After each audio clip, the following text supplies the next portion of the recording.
เบิ่งกล้องเนี่ยนี่โรงทานบุญพระเวทวัด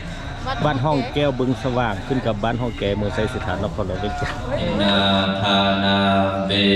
รมณีสิกขาปะทังสมาธิยามิฟังเทศแล้วก็มีฟังธรรมนี่จะมีครูบาสามเณรกุญแจจุนิกนะ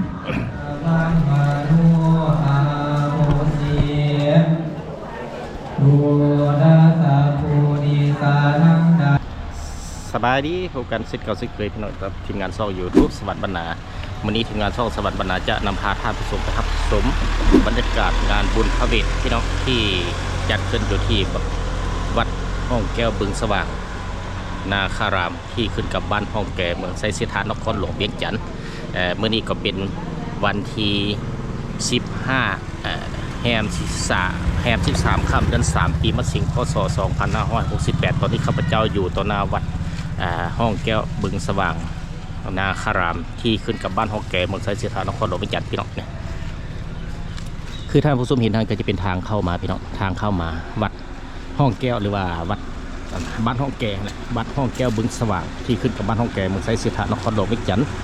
จะนำพาท่านผู้ชมเข้าไปรับชมในงานบุญพระเวทที่จัดขึ้นในวันที่13ค่ำแฮม13ค่ำเดือน3ปีพศ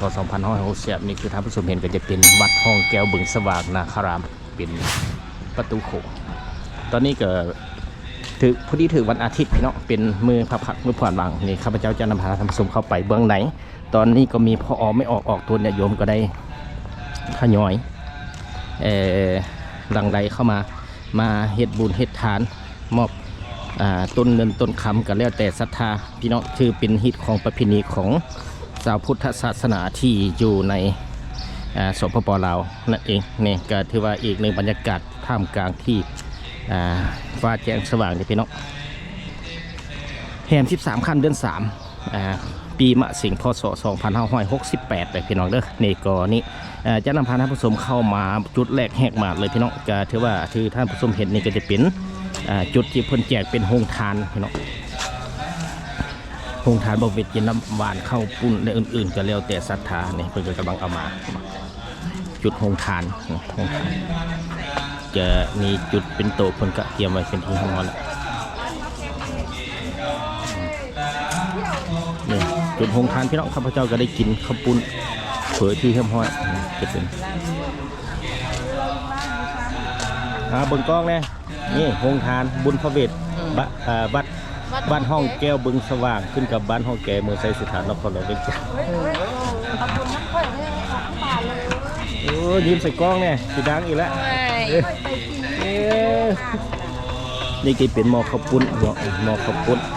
นี่ข้าพเจ้าพูดเอามาตั้งแต่6 โมงเช้าถึงได้เอามาแต่บ้านห้องแก่นี่จุดนี้ก็จะเป็นตู้ที่เพิ่นกักเกียมเป็นเจ้าศรัทธาจักน้อยเพิ่นก็จะปีนไปเพชรน้ำปานะและอื่นๆพี่น้องก็แล้วแต่ศรัทธาของครอบครัวที่มีเงื่อนไขในการเฮ็ดโฮงทานในครั้งนี้คือจุดนี้ก็จะเป็นแม่หญิงของบ้านที่มีการกักเกียมซอยกะลำซอยอื่นๆที่เป็นน้ำข้าวปุ้นวันนี้ก็จะแม่แหละคณะแม่หญิงนี่แหละนี่คณะแม่หญิงบ้านห้องแก่กะเกียมเฮ็ดโฮงทานอยู่วัดห้องแก้วบึงสว่างที่บ้านห้องแก่เมืองไซสถานนครหลวงเวียงจันทร์วันนี้จะเข้าไปรับชมข้างในพี่น้องคือถ้าผู้ชมเห็นนี่ก็จะมีพ่อออกตัวโยมก็ได้กะเกียมมาใส่บาตรในยามเช้าในงานบุญพระเวทที่ขึ้นกับบ้านห้องแก่เมืองไซสถานนครหลวงเวียงจันทร์ซึ่งเป็นที่ของประเพณีที่ปฏิบัติกันมาตั้งแต่โดนนานที่นักลายเส้นคนละสืบสอดรุ่นต่อรุ่นจนมาฮอดปัจจุบันนี้เมื่อนี้ก็เป็นวันที่15เดือน2ปี2016แฮม13ค่ำเดือน3ปีมะสิงพศ2568อยู่เจได้ก่อนโอ้มานี่แหละเอาวันกระปุ้นมาไว้แต่เช้าคนเดียวมันลงกระปุ้นพาไพ่มาเด็กสิกลับไปละมาเห็นแต่ลงเพชรอยู่เบิ่งกล้องเนี่ยอย่างลงอย่างดังเลยใส่บาตรแล้วล่ะ ยังเหมือนในใจ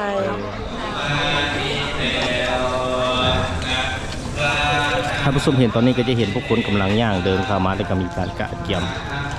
ใส่บาตรอยู่ในวัดนี้วันนี้จะเอาภาพเบื้องนอกมาให้ทางผู้ชมก่อนงานจะเข้าไปเบื้องในบ่ได้ไปนั่งวัดนั้น นี่ก็จะเป็นวัดห้องแก่พี่น้องเป็นจุดที่รับแขกที่เข้ามาในงานบุญต่างๆอยู่ในนี้ว่าจะเป็นงานอื่นๆวันนี้จะอยากเข้าไปเบื้องในที่จริงแล้ววัดห้องแก้วทีมงานสวัสดิ์บรรณาก็ได้อัปเดตลงครั้งหนึ่งแหละแต่ว่าตอนนั้นจะเป็นมือปกติจะบ่แม่นมือบุญในส่วนนี้ก็จะเป็นโรงทานที่ว่าเฮ็ดเป็นข้าวเป็นเฝอพี่น้องเฝอ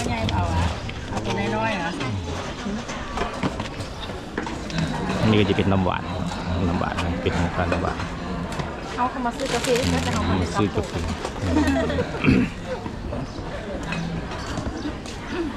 คือนี่ก็จะเป็นพระประจำวันเสาร์พี่น้องจะมีหัวพญานาคคือท่านผู้ชมเห็นอยู่ในนี้เห็นป่ะคือท่านผู้ชมเห็นสาธุทุกข้าก็ได้มาเห็นเป็นบุญตาที่นั่น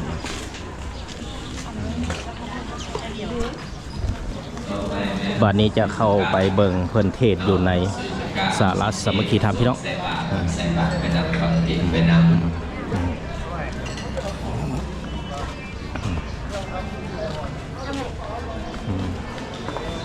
มาก็ต้องได้ปลดเกือบพี่น้องมาคู่เก่ากับเมื่อปิดเกือบคู่ใหม่บ่ได้เด้พี่น้อง นี่ท่านผู้ชมก็ถือว่าเห็นทุกคนก็ได้มาเฮ็ดบุญเฮ็ดทานตักบาตรหยาดน้ำในงานบุญพระเวทที่วัดห้องแก้วขึ้นกับบ้านห้องแก่เมืองไซเสถานนครหลวงเวสันทั้งวันที่15แรม13ค่ำเดือน3ปีมะสิงพศ2568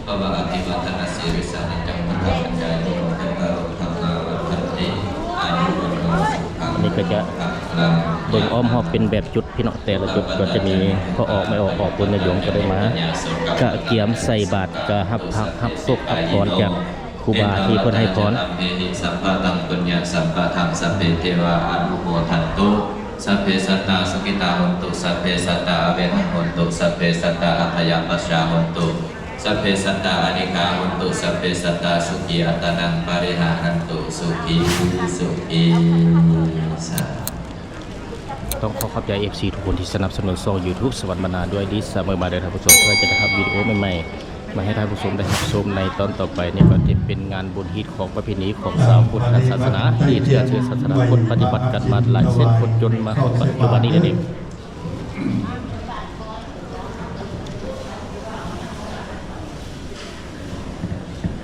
สาธุพุทธบูชามหาเตโชวันโตธรรมบูชามหาปัญญาวันโต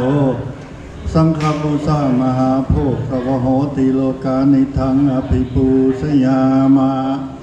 สาธุอิมิทิปาทุปาทิสักการะหิพุทธังธัมมังสังฆังตอนนี้เขาก็ฟังเพิ่นถ้าว่าครูบากำลังเทศพี่น้องฟังเทศแล้วก็มีฟังธรรมจะมีครูบาสามเณรก็จะจุนิดนะเอาไว้พากันเด้อวันนี้เด้อทุกคนเด้อพระกันนั่งไว้พานี้กันเด้ออิมินาสักการะนะธัมพุทธังอภิปูชยามา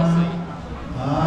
หังสัมมาสัมพุทโธปะคะวะนี่คือท่านผู้ชมเห็นอยู่ในทางเบื้องหน้าพระพุทธรูปที่ท่านผู้ชมเห็นอยู่ในนี้นอกจากมีงานบุญพระเวทและงานบุญอื่นๆแล้วนอกจากนั้นก็เป็นงานบุญปีใหม่ลาวที่จะมาถึงในใบนี้ก็จะมีผู้ออกตนโยมก็ได้มาฮดทรง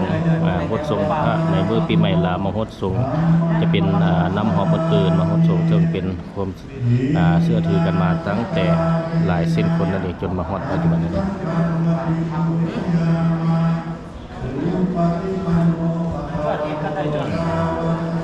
ในส่วนบางนี้คือท่านผู้ชมเห็นนี่ก็จะเป็น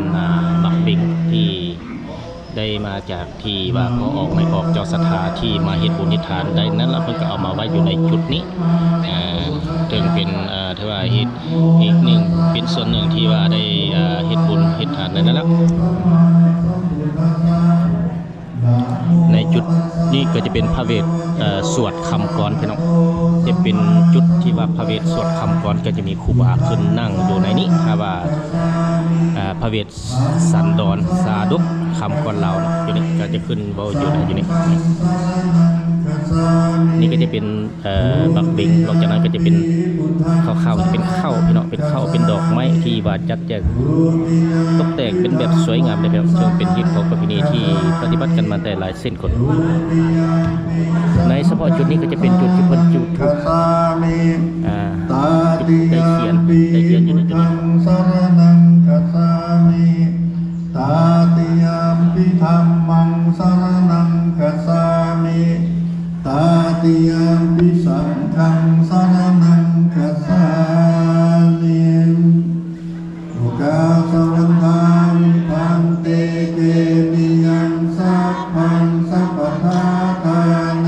สุปฏิทิตังสัพลิลิกาธาตุมา ซึ่งในคำสูตรที่ครูบาเพิ่นกำลังสูตรอยู่นี้ก็จะมีพ่อออกไม่ออกหรือว่าแม่ข่าวที่เว้าได้หรือว่าเทศได้ก็สามารถเทศได้พร้อมได้พี่น้องบ่มีปัญหาพี่น้องก็ถือว่าเพิ่นเป็นอีกหนึ่งส่วนที่ว่าได้มาเฮ็ดบุญอยู่ในนี้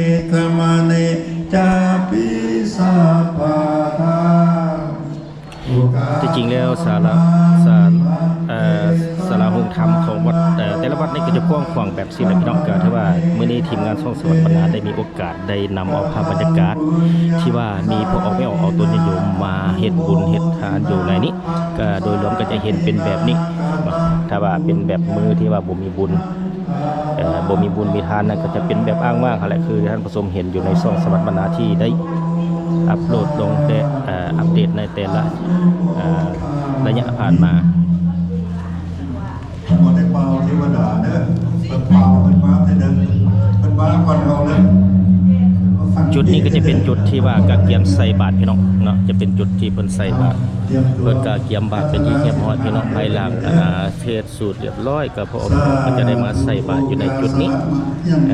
นอกจากที่ว่ามีครูบาไปย่างตักบาตรในตอนเช้าในมื้อทั่วไปถ้าบ่มีบุญบ่มีทานก็จะไปย่างแบบนั้นถ้ามีบุญมีทานคือแบบนี้ก็จะอยู่ในแต่วัดนี้พอเพียงแต่พระองค์ไม่ออกตัวนิยมเข้ามาใส่บาตรอยู่ในที่วัดนั่นเอง ยะจามันตะติยัมปิมัจยังทันเตวิสุงลักษณทายะติสรณเนนะสหปัญจศีลานิยะจาคือท่านผู้ชมเห็นจุดนี้ก็จะเป็นจัวน้อยเป็นครูบาที่ว่านั่งฟังเทศฟังธรรมจะมีครูบาองค์ใหญ่พระให้พรแล้วก็จะอยู่ในจุดนี้เต้าโฮมอยู่ในนี้พี่น้องก็ถือว่าเป็นจุดหนึ่งที่ว่าถ้าบ่มีบุญแบบนี้ก็จะบ่เห็นครูบาสามเณรเต้าโฮมอยู่หลายแบบสิถ้ามาเป็นแบบปกติก็จะสำคัญที่สุดที่เฮาสาวทั้งหลายเพิ่นก็ไปเวียบตั้งใจสัมปทานศีลเพื่อความบริสุทธิ์ทางกายวาจาและใจเฮาก่อนที่เฮาจะใส่บาตรถวายทานบัดนี้ให้ตั้งจิตตั้งใจเด้อ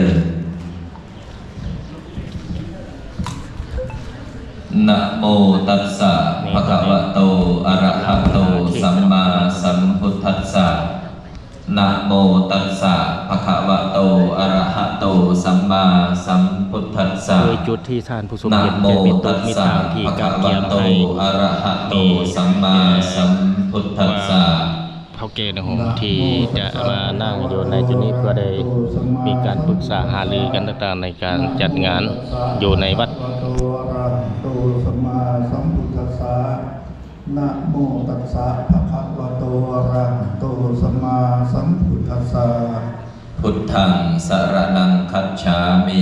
พุทธังสรณังคัจฉามิธัมมังสรณังคัจฉามิ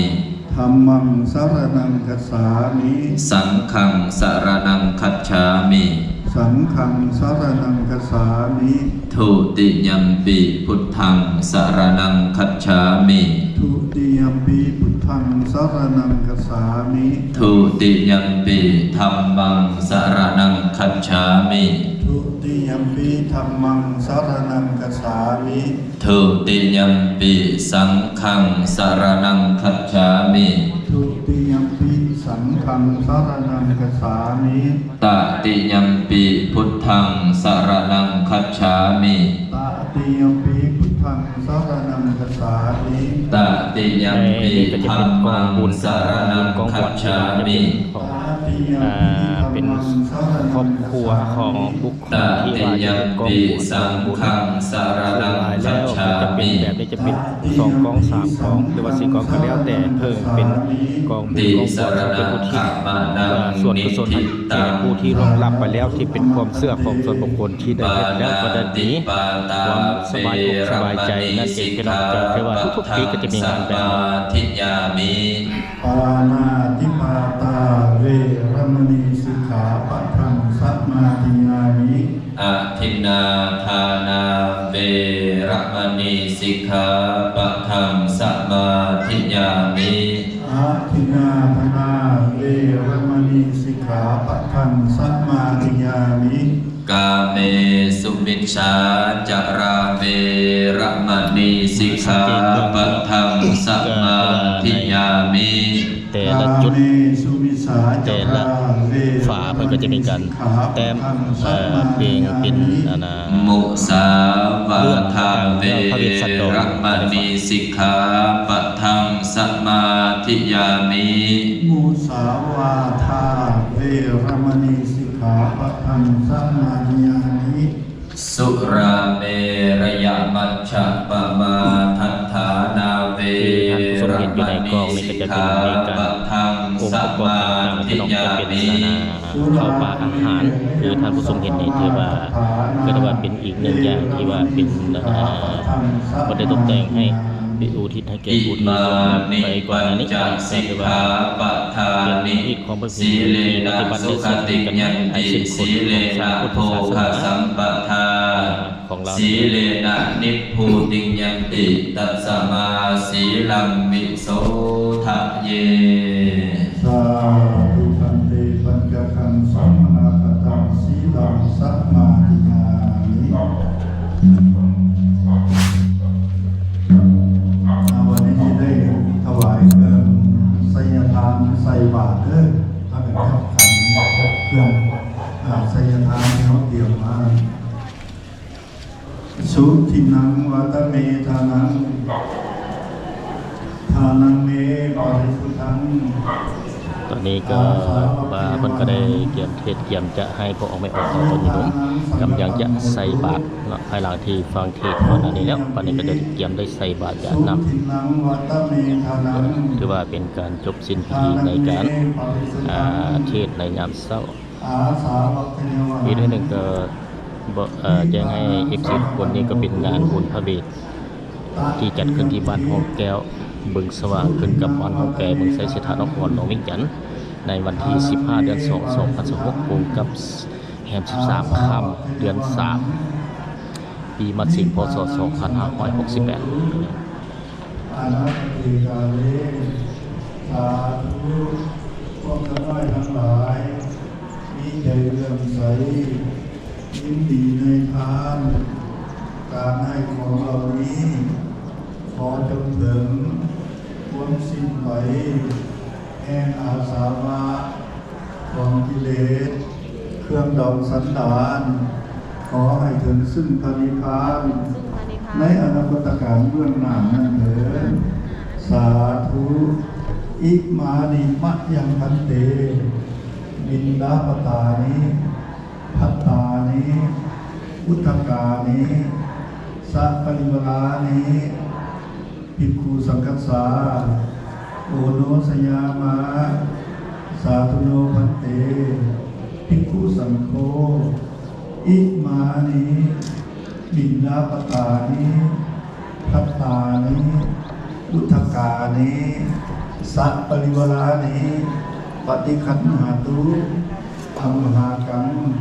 ทิกรตังทิตายะสุขายะ ซึ่งในแต่ละวัดถ้ามีงานจัดต่างๆก็จะมีจั่วน้อยหรือว่าเป็นหนึ่งองค์ประกอบที่วัดนี่ก็ได้มีการเก็บภาพไว้เส้นกันพี่น้องบอกว่าแต่ว่าทางพ่อแม่ว่าตนญาติโยมภายในวัดเพิ่นก็มีองค์การจัดตั้งของเพิ่นอีกพี่น้องแต่ว่าในวัดนี้ก็ขึ้นกับองค์การจัดตั้งองค์การพุทธศาสนาสัมพันธ์แห่งสปปลาวนั้นก็มีทางเจ้าอาวาสเจ้าอาวาส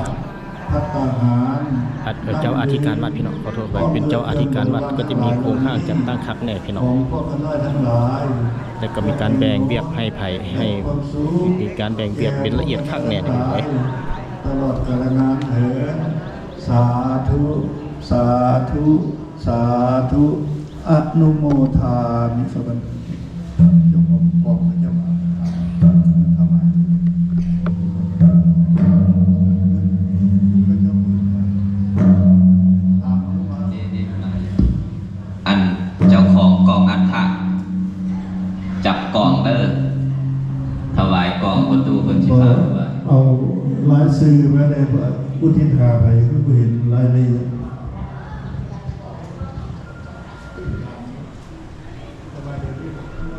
หรือว่าสิถวายต้นแรง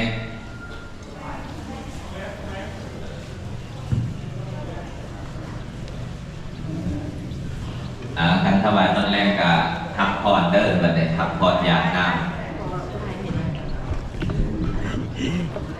เจ้าสองคนเนาะ ทับพรอย่างน้ำแล้วก็ หนึ่ง ปัก สอ เทศต่อง สาม ใส่บาตรเป็น หนึ่ น้ำ ง ใส่ ส บา อ ตรง เป็นพร้อม อีกหลายๆรูปโลด เป็นพร้อม เอ้านี่เลือกเอาเจ้า ยะถาปริวหาปุราปริปุเรนติสักขะระ ตอนนี้ครูบากำลังให้พรให้พรพ่อแม่พ่อคนโยมที่เข้ามาในวัดนี้ที่มาเฮ็ดบุญเฮ็ดทานอยู่ในวัดดังกล่าวพี่น้องหนึ่งตอนนี้กำลังทับพรหลังจากนั้นแล้วเพิ่นก็จะมีถึงขั้นตอนที่ใส่บาตรญาตินำก็คือว่าในช่วงกำลังที่เพิ่นให้พรนี้ก็มีบางพ่อแม่หรือว่าเฒ่าแก่ก็ได้มีการใส่บาตรกันส่วนแล้วแต่พี่น้องจะในช่วงนี้เขาก็จะใส่บาตรญาตินำถ้าหลังใส่บาตรแล้วก่อนที่จะบาตรก็จะมีการญาตินำพี่น้อง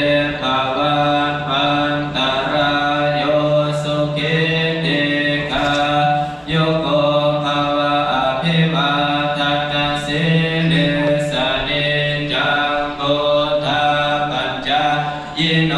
จัตตารโอ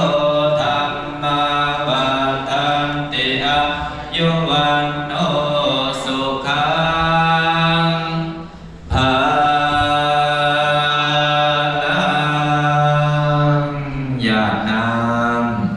อิมินาปุญญกัมเมนาอุปัสสยคุณุตตราจาริโยปการะจามตาปิตาจายตากาเมยามะมัง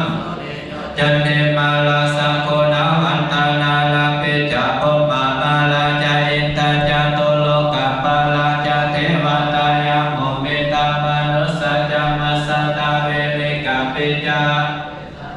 เกหนโตปัญญาเอวากาตาเตเมสุขัญจติวิตังเตตุขิปัปปะเปตาโวมาตังอิเมนะปุญญากัมเมนะอิเมนะวุติเสนะจักขิปะหัง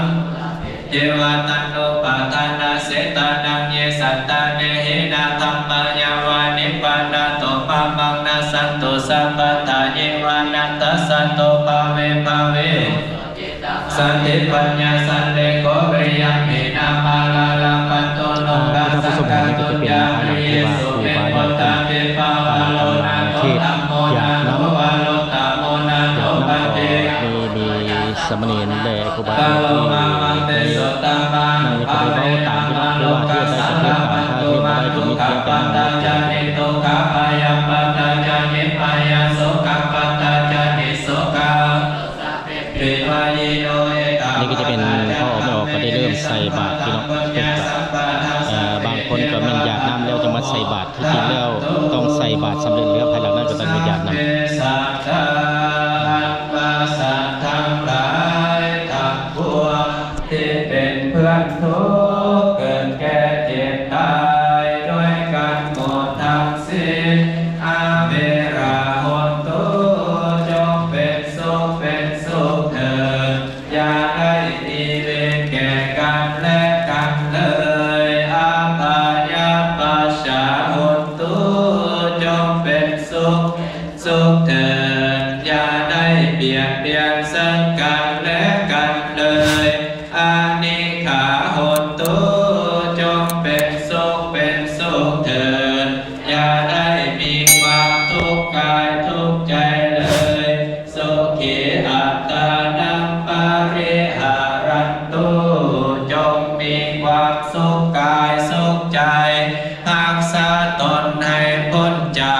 นตรายทั้งปวงข้าพระเจ้า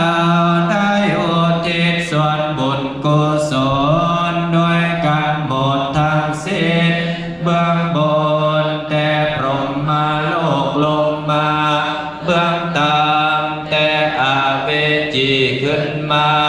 เบื้องขวางตลอดอนันตจักรวาลมีบิดามารดาครูอุปัชฌาย์อาจารย์เป็นต้นจงส่วนการเข้ามาหาเอาส่วนบุญกุศลทั้งหลายที่ข้าพระเจ้าได้อุทิศให้นี้นำไปบอกให้แก่สรรพสัตว์ทั้งหลายที่เขาบ่ฮู้ที่เขามาหาบ่ได้ที่ใดได้ตกทุกข์ขอให้พ้นจากทุกข์ที่ใดได้ถึงสุขขอให้สุขยิ่งยิ่งขึ้นไปตราบต่อเท่าเข้าสู่พระนิพพานในอนาคตการเบื้องหน้าพ้นเถิด ขอนิมนต์อาจารย์เทศต่อเลยเด้อศรีสกาแล้วก็พี่น้องเขาใส่บาตรไปพ่อเลยเด้อฟังเทศน์ไปนั้นใส่บาตรเลย ตอนนี้ก็ขั้นตอนที่ว่ามีฟังเทศน์ไปนำใส่บาตรไปนำเทศศิษกะ เสียงดาเด้อขน่อย บัดเสียง ขอรัตนานิมนต์มาก็ขน่อย ทางใส่บาตรทางฟังเทศน์ไปนำตอนนี้ เอาจั่วเมื่อกี้เป็นว่าเป็นอย่างเทศเปลี่ยนศีสกะกันที่หนึ่งเนาะต่อไป เป็นวัดเสียงดาวัดเสียงดาเอาจั่วเห็ดถึงแทนเนาะ ผู้ใดจับผืนศรีสกาเด้อมาไล่แทนเราก็ผู้นี้ก็สิให้ก็ตุ้ยผู้ใต้แทน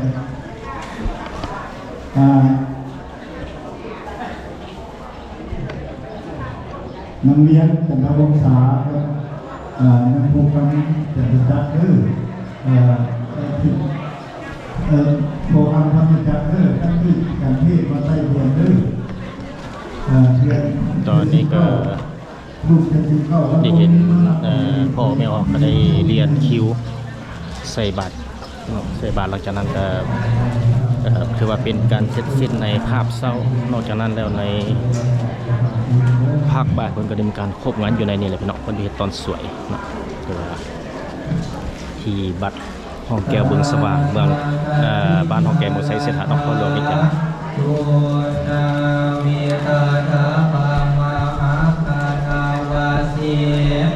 สุเยสกานาวัมมานุอาโมเสียดูดาสาภูนิสาทั้งได้ส่วนนังกาสาคาติยาวลาวงาทันสีภาวงาตาลุงาเพเกนาตุมาภูมามานาวัตเวสาวัตด้วยสวัสดีอยู่ในมุขวดที่วิปา ตอนนี้ก็ได้เรียนคิวมาใส่บาตรแล้วก็ไม่ออกเราก็เริ่มใส่บาตรเป็นเรียบร้อยอันนี้คือว่ายังบ่หลายถ้าว่าเป็นงานที่หลายกว่านี้นี่ถ้าว่ายาวเนี่ยโดยเฉพาะคุณแบบบุญท่านหลวงพี่น้องก็จะมีหลายคนมาจากหลายเมืองหลายแขวงหลายกว่านี้อันนี้เพียงแต่จับเพียงวัดเดียวเท่านั้น ปุยตาตาวัตตาโมตานิโมเมียการโมซาไมโมซานอยู่ในบ้านสิวานโอนาวิทาคาตามาเกติกานินาอาลาทาลาตาเดียเดียพัมปุนานามิมุตาติอนาตาเดินตาเดินเข้าขอไปมาลาภิกขาวะในแนว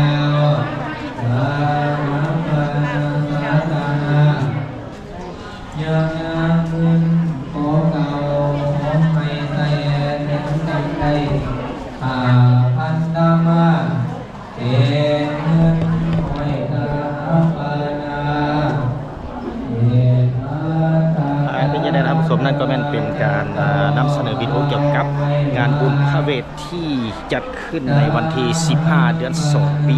2016 ที่บ้านฮองแกเมืองไซสิทธานครหลวงจันทร์ในมือแฮม13ข้ามเดือน 3 ปีมะเสงพศ 2568 มาข้อนี้ก็นำเสนอวิดีโอตัวนี้ขอจบเป็นพวกใหม่